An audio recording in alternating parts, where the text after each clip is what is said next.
We'll look at the continuous uniform distribution in this video. This is from lecture notes 10.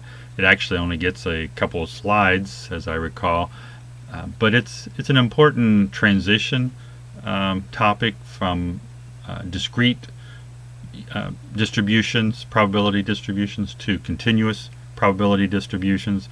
We talked about the discrete uniform distribution in a previous video, and now we're going to talk about the continuous uniform distribution. Hopefully you'll see some differences that arise when you go from discrete to continuous.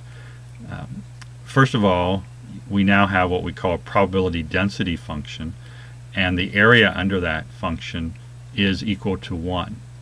Okay, so now what we're interested in are areas, depending on what we're trying to find. And so we need to be able to find the area under a curve. So now that we're dealing with any type of continuous random variable and its probability density function, we have to somehow figure out, for probability, what the area is between two values. Now, what we'll also find is that there's really no area for a single value. Okay, there's an infinite, in theory, there's an infinite number of values between any two values that you pick, no matter how close they are. So 30 versus 30.1, there's still an infinite number of weights that could occur between those two values that are obviously pretty close together. So when we look for probabilities, we're looking for ranges. And what we'll do here, we'll take a problem, just a made-up problem here, that I established that there's some variety of potato here where the smallest potato weighed 10 ounces and the largest potato weighed 50 ounces, and they were uniformly distributed. So that means that there were the same proportion of potatoes weighing between 40 and 50 ounces as there were weighing between 10 and 20 ounces, or 20 and 30 ounces, and so on. So any increments of 10 there,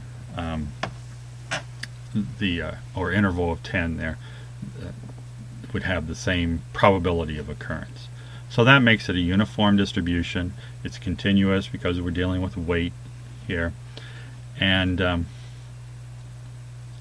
what we'll do is we'll see, first of all, how would we find probabilities? You know, what creates this probability density function that I drew here, and then from that find the probability, say x is greater than 15, less than or equal to 25, between 20 and 45, and is equal to 30. And then we'll do some other things as well. So we've got this range, 10 to 50. We know that the area under this curve has got to equal 1. Okay, the probability density function. So there's a lot of functions and curves that can be created, but to be a probability density function, the area under the curve has to equal 1. Okay, well, what would make this equal to 1? Well, that would be where the height times the base is equal to 1, because we have a rectangle here. Well, I know what the base is. Okay, 50 minus 10, so 40. Okay, so the height, then, if height times base equals 1, okay, then 1 divided by the base, 50 minus 10, has got to equal the height. So 0.025 is our height here. Okay, now if this was between 10 and 20, then this f of x would be 1 over 10, so 0.1. Let's go with this scenario here, where we've got between 10 and 50, and based on that find these probabilities then. So the probability x is greater than 15. Well, again, think of the rectangle that is determined by that. So 15, we want to find the area from here over. Okay, so we have height 0.025 times base. Well, the highest it can go is 50, so we know then the base is 50 minus 15, and so 0.875. So the probability of picking a potato at random and it being greater than 15 ounces is 0.875. Okay, now probability wise, it wouldn't make any difference whether this said x greater than 15 or x greater than or equal to 15. Okay, because again, because there's no real area for a single value, then we really can't distinguish between greater than 15 and greater than or equal to 15 in terms of probability. Now the statements are certainly different, but in terms of finding probability, there's no difference. That wasn't the case for your discrete variables, your discrete uniform distribution, your Poisson binomial. If you had x greater than 15, that would be equivalent to saying x greater than or equal to 16. Okay, that's not the case here. So don't do that when you're dealing with continuous random variables. So x less than or equal to 25. Again, you got 0.025 times the base. So 25 is the highest number here, since we're looking at less than or equal to, minus the lowest in this range then is 10, so 0.375. And then of course height times the range within the curve, 45 minus 20. So that gives us the probability that x is greater than 20 and less than 45. Be the same probability if it said x greater than or equal to 20, less than or equal to 45. Okay, so then probability x equals 30. Well, that's a no-brainer, right? That's just 0. Okay, there is no area for 30 for a single value. And then something a little bit different here. 10% of the values fall between what two values if 25 is the center of the range? So height times base equals probability. So height is 0.025. We don't know the base, but then those multiplied together will equal 0.1. Okay, so it looks like we should take 0.1 divided by 0.025 to get the base, and that's 4. So then I had it set up here that 25 minus half the base will give us the lower value, and 25 plus half the base will give us the upper value to meet this statement here.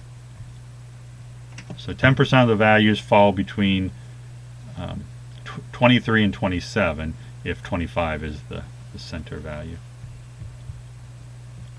And then finally, some characteristics of this distribution. This is finding the mean is pretty intuitive. It's just adding up the upper and lower values. So 50. Let's start with lower, since that's how I have it in the formula beside there. So 10 plus 50 divided by 2. So that's just helping us find the center point here, which obviously is 30 here. Okay, so because it's symmetrical here, it's not just the median, it's also the mean. Okay. And then variance is taking the difference, 50 minus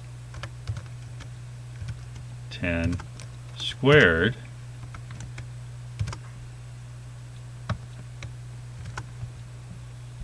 all that divided by 12. Okay, now that may seem a little strange, let's go ahead and do the square root to get the standard deviation. But that 12 is not made up. You have a probability density function. This is our f of x, and basically what variance is the second central moment. The mean is the first moment of of x. The variance is the second central moment. So now you're dealing with the variation around the mean. And if you integrate this function as a second central moment, you'll actually get this value right here. So it's not made up. It's not, well, how close can we get? It's mathematically, that's how the 12 comes about. We're actually integrating the function and ending up with this here. Okay, so that's the continuous uniform distribution, and again, I hope you're able to see some differences between the discrete uniform distribution and just discrete distributions in general versus continuous, because now we're going to start to talk about continuous probability distributions, and what's going to be important for us is finding area.